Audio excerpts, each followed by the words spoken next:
Emma, written by Jane Austen, read by staff from Birmingham Libraries. Volume 1, Chapter 5. I do not know what your opinion may be, Mrs. Weston, said Mr. Knightley, of this great intimacy between Emma and Harriet Smith, but I think it's a bad thing. A bad thing? Do you really think it is a bad thing? Why so? I think they will neither of them do the other any good. You surprise me. Emma must do Harriet good, and by supplying her with a new object of interest, Harriet may be said to do Emma good. I have been seeing their intimacy with the greatest pleasure. How very different we feel. Not think they will do each other any good? This will certainly be the beginning of one of our quarrels about Emma, Mr. Knightley. Perhaps you think I am come on purpose to quarrel with you, knowing Weston to be out, and that you must still fight your own battle. Mr. Weston would undoubtedly support me if he were here, for he thinks exactly as I do on the subject. We were speaking of it only yesterday, and agreeing how fortunate it was for Emma that there should be such a girl in Highbury for her to associate with. Mr. Knightley, I shall not allow you to be a fair judge in this case. You are so much used to live alone that you do not know the value of a companion, and perhaps no man can be a good judge of the comfort a woman feels in the society of one of her own sex, after being used to it all her life. I can imagine your objection to Harriet Smith. She is not the superior young woman which Emma's friend ought to be. But on the other hand, as Emma wants to see her better informed, it will be an inducement to her to read more herself. They will read together. She means it, I know. Emma has been meaning to read more ever since she was 12 years old. I have seen a great many lists of her drawing up at various times of books that she meant to read regularly through, and very good lists they were, very well chosen, and very neatly arranged, sometimes alphabetically, and sometimes by some other rule.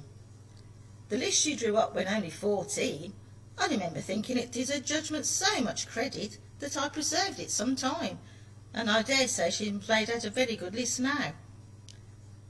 But I have done with expecting any course of steady reading from Emma. She will never submit to anything requiring industry and patience, and a subjection of the fancy to the understanding. Where Miss Taylor failed to stimulate, I may safely affirm that Harriet Smith will do nothing. You never could persuade her to read half so much as you wished. You know you could not. I dare say that I thought so then, but since we have parted, I can never remember Emma's omitting to do anything I wished.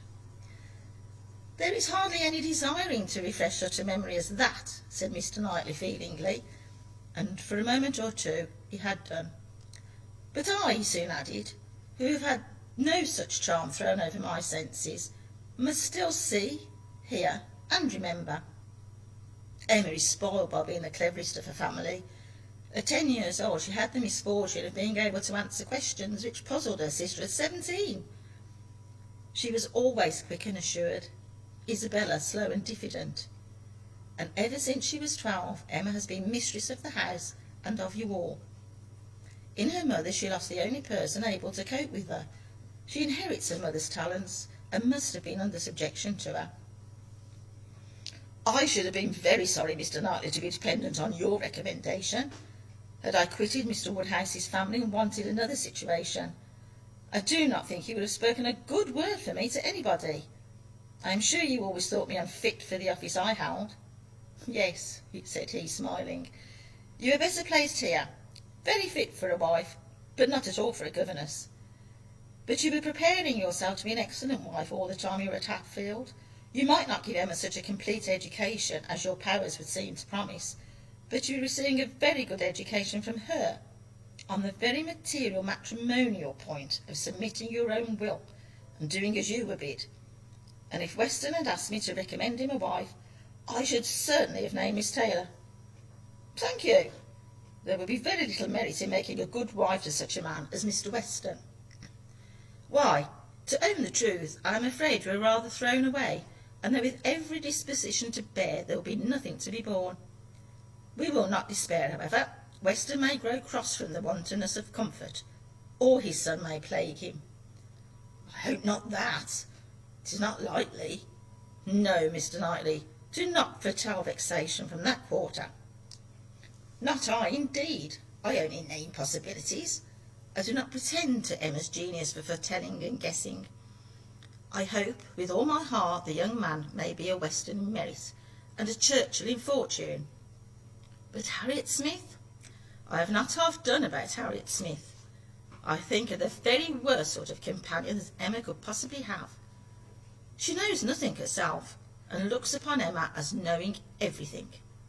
She is a flatterer in all her ways, and so much the worse because undesigned. Her ignorance is hourly flattery. How can Emma imagine she has anything to learn herself, while Harriet is presenting such a delightful inferiority? And as for Harriet, I will venture to say that she cannot gain by the acquaintance. Hartfield will only put her out of conceit with all the other places she belongs to. She will grow just refined enough to be uncomfortable with those among whom birth and circumstances have placed her home. I am much mistaken if Emma's doctrines give any strength of mind, or tend at all to make a girl adapt herself rationally to the varieties of her situation in life. They only give a little polish. I either depend more upon Emma's good sense than you do, or am more anxious for her present comfort, for I cannot lament the acquaintance. How well she looked last night! Oh, you would rather talk of her person than of mine, would you? Very well, I shall not attempt to deny Emma's being pretty. Pretty? Say beautiful, rather. Can you imagine anything near a perfect beauty than Emma altogether, face and figure? I do not know what I could imagine, but I confess that I have seldom seen a face or figure more pleasing to me than hers. But I am a partial old friend. Such an eye, the true hazel eye, and so brilliant, regular features, open countenance, with a complexion, oh, what a bloom of full health, and such a pretty height and size, such a firm and upright figure. There is health, not merely in her bloom, but in her air, her head, her glance. One hears sometimes of a child being the picture of health. Now Emma always gives me the idea of being the complete picture of grown-up health. She is loveliness itself, Mr. Knightley, is not she? I have not a fault to find with her person, he replied.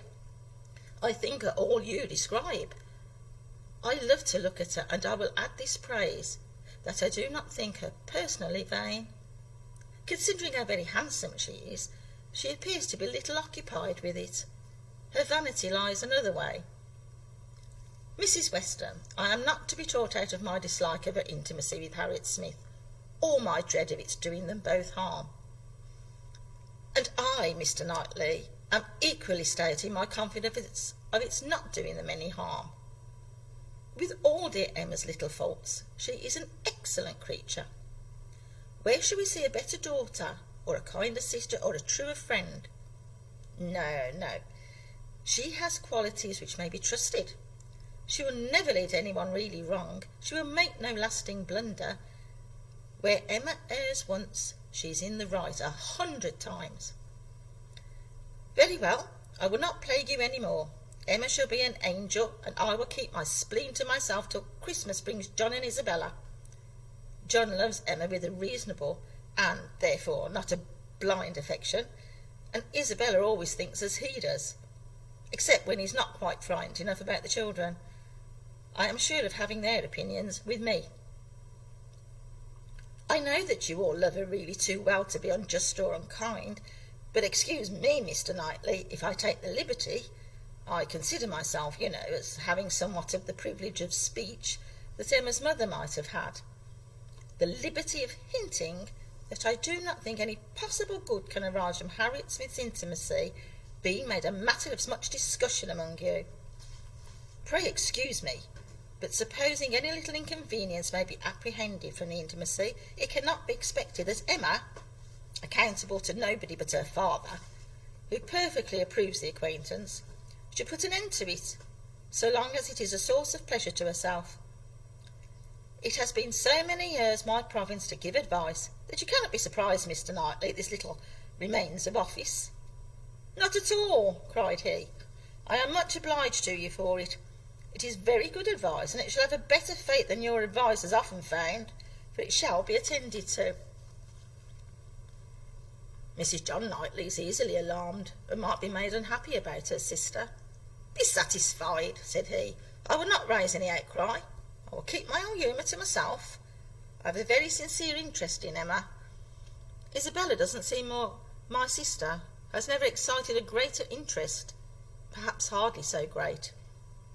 There is an anxiety, a curiosity in what one feels for Emma. I wonder what will become of her.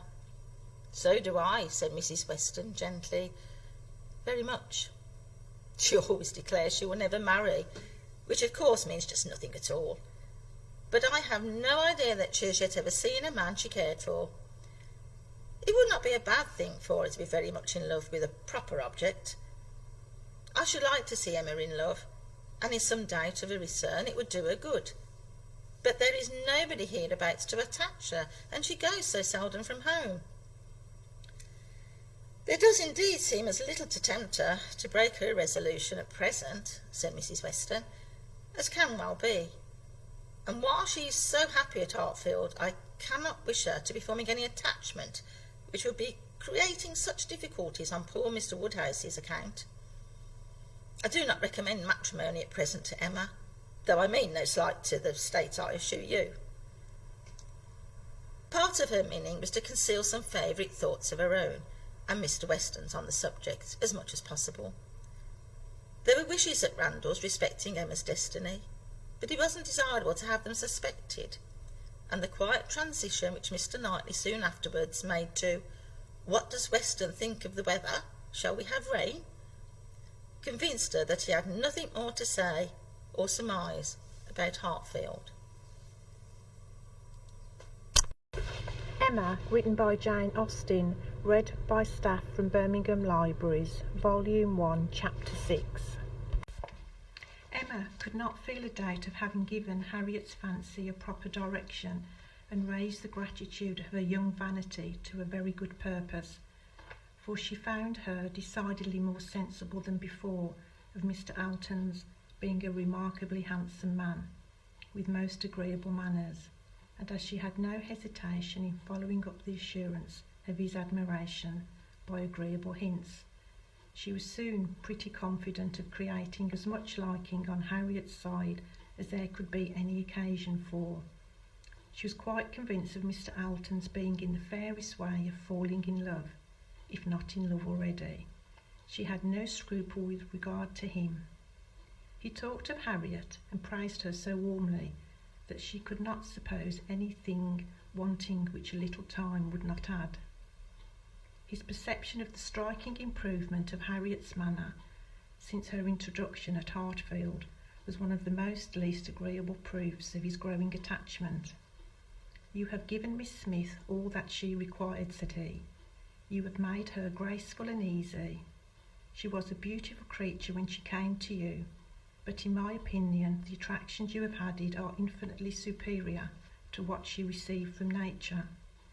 I'm glad you think I've been useful to her, but Harriet only wanted drawing out, and receiving a few, very few hints. She had all the natural grace and sweetness of temper and artlessness in herself. I have done very little." "If it were admissible to contradict a lady," said the gallant Mr. Alton, "I have perhaps given her a little more decision of character, have taught her to think on points which had not fallen in her way before."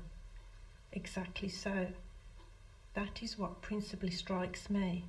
So much superadded decision of character. Skilful has the hand. Great has been the pleasure, I am sure.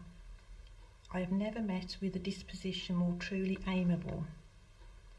I have no doubt of it, and it was spoken with a sort of sighing animation which had a vast deal of the lover.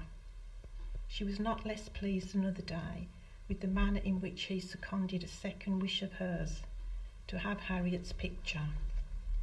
"Did you ever have your likeness taken, Harriet?" said she. "Did you ever sit for your picture?" Harriet was on the point of leaving the room, and only stopped to say, with a very interesting naivety. "Oh dear, no, never." No sooner was she out of sight than Emma exclaimed, "What an exquisite possession a good picture of her would be. I would give any money for it. I almost long to attempt her likeness myself. You do not know it, I dare say, but 2 or 3 years ago I had a great passion for taking likenesses, and attempted several of my friends, and was thought to have a tolerable eye in general. But from one cause or another I gave it up in disgust. But really I could almost venture, if Harriet would sit to me, it would be such a delight to have her picture." "Let me entreat you," cried Mr. Elton. "It would indeed be a delight. Let me entreat you, Miss Woodhouse, to exercise so charming a talent in favour of your friend. I know what your drawings are. How could you suppose me ignorant?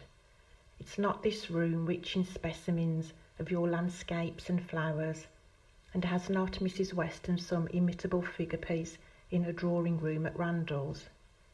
"Yes, good man," thought Emma. "But what has all this to do with taking likenesses? You know nothing of drawing. Don't pretend to be in raptures about mine. Keep your raptures for Harriet's face." "Well, if you give me such kind encouragement, Mr. Elton, I believe I shall try what I can do.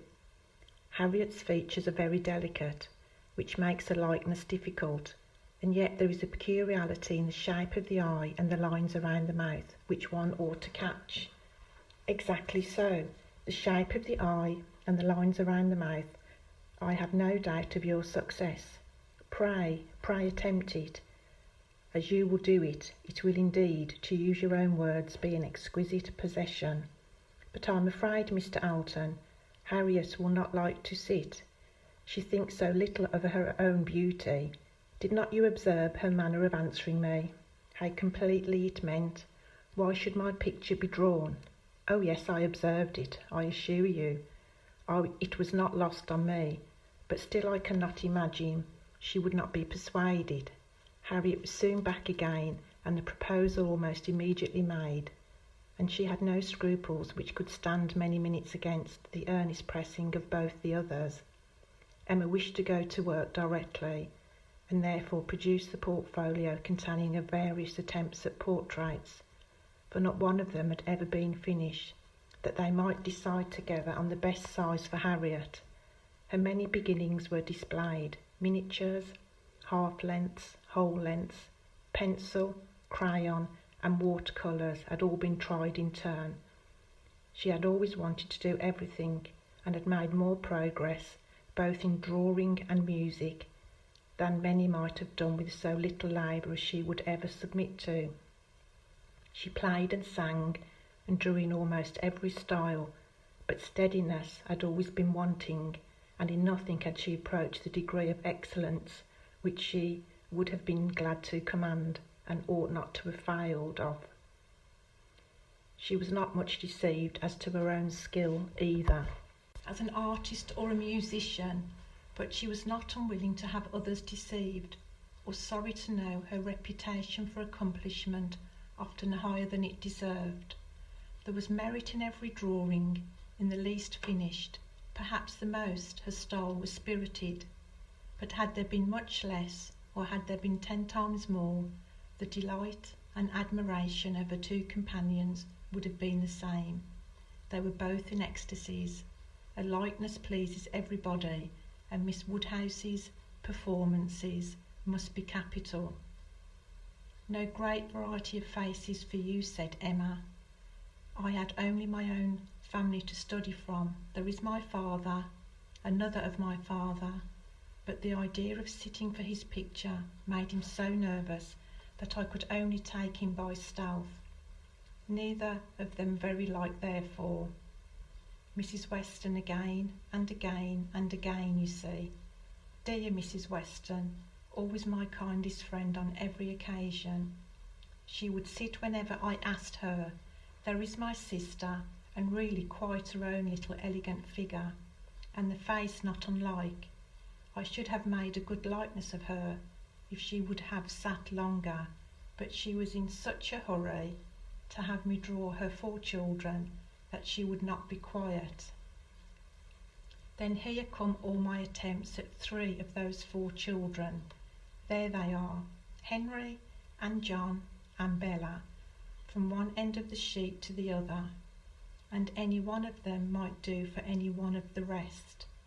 She was so eager to have them drawn that I could not refuse.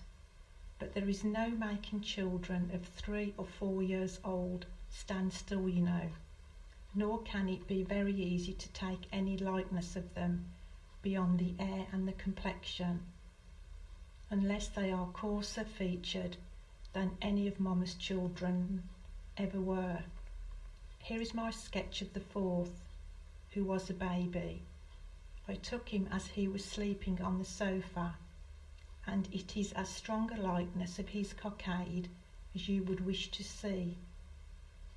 He had nestled down his head most conveniently. That's very like. I am rather proud of little George. The corner of the sofa is very good. Then here is my last, unclosing a pretty sketch of a gentleman in small size, whole length, my last and my best, my brother, Mr. John Knightley. This did not want much of being finished when I put it away in a pet and vowed I would never take another likeness. I could not help being provoked, for after all my pains, and when I had really made a very good likeness of it, Mrs. Weston and I were quite agreed in thinking it very like, only too handsome, too flattering, but that was a fault on the right side. After all this came poor dear Isabella's cold approbation of, yes, it was a little like, but to be sure it did not do him justice. We had had a great deal of trouble in persuading him to sit at all.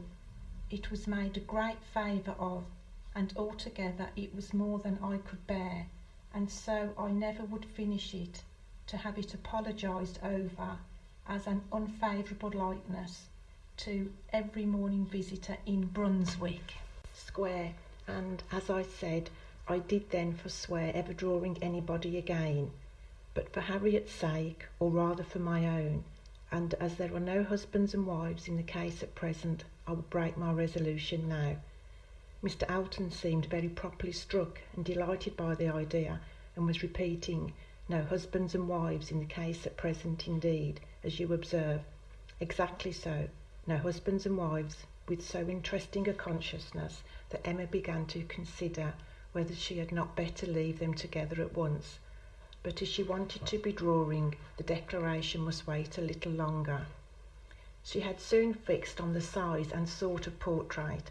It was to be a whole length in watercolours, like Mr. John Knightley's, and was destined, if she could please herself, to hold a very honourable station over the mantelpiece. The sitting began, and Harriet, smiling and blushing, and afraid of not keeping her attitude and countenance, presented a very sweet mixture of youthful expression to the steady eyes of the artist.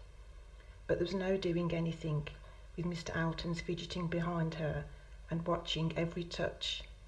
She gave him credit for stationing himself where he might gaze and gaze, again without offence, but was really obliged to put an end to it and request him to place himself elsewhere. It then occurred to her to employ him in reading. If he would be so good as to read to them, it would be a kindness indeed.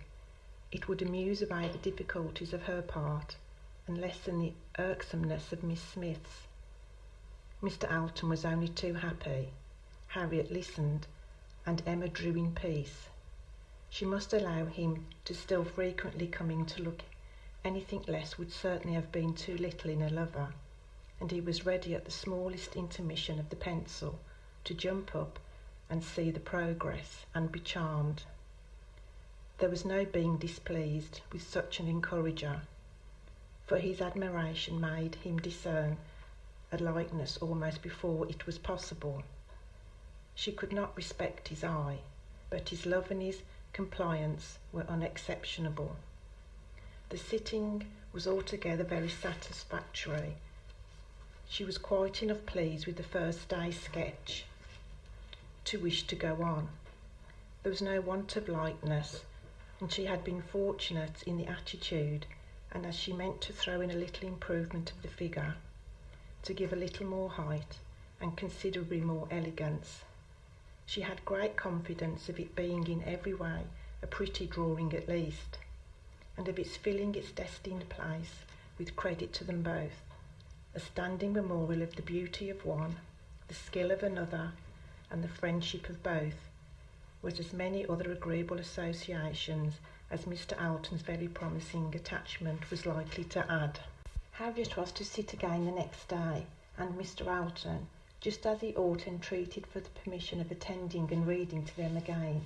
By all means, we shall be most happy to consider you as one of the party.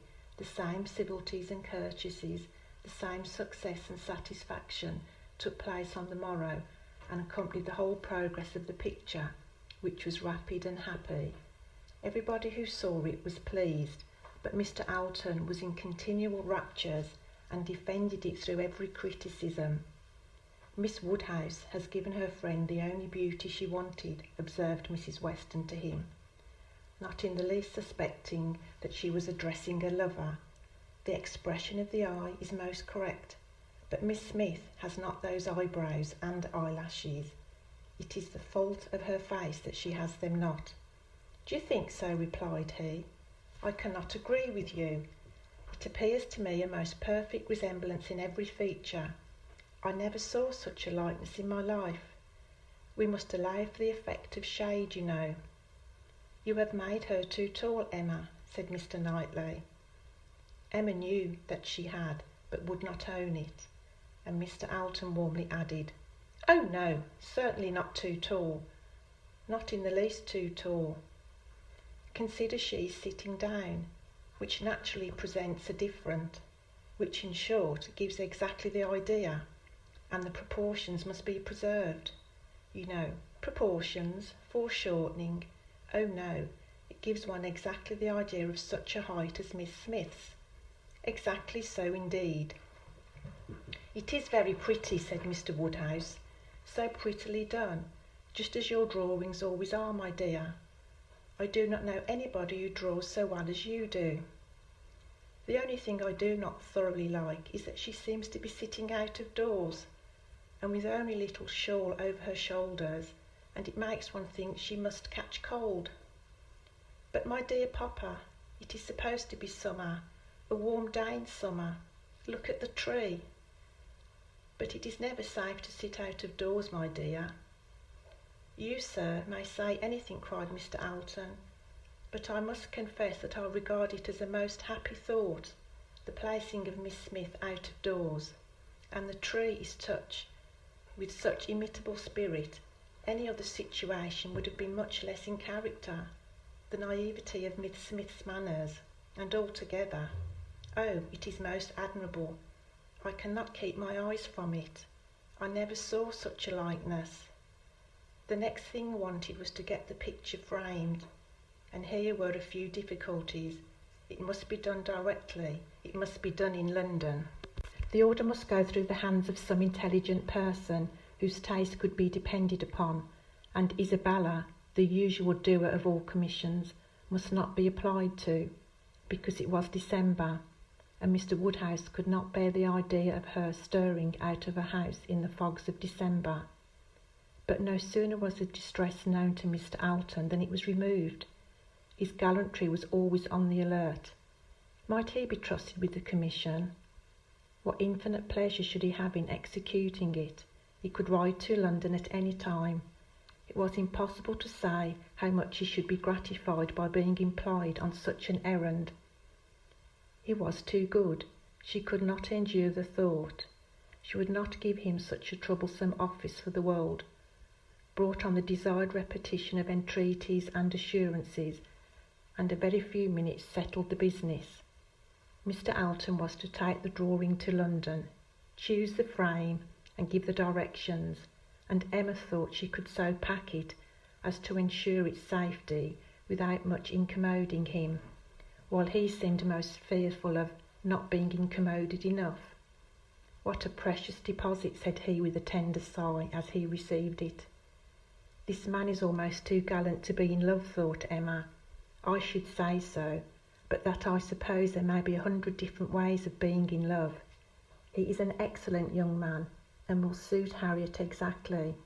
It will be an exactly so, as he says himself, but he does sigh and languish, and study for compliments rather more than I could endure as a principal.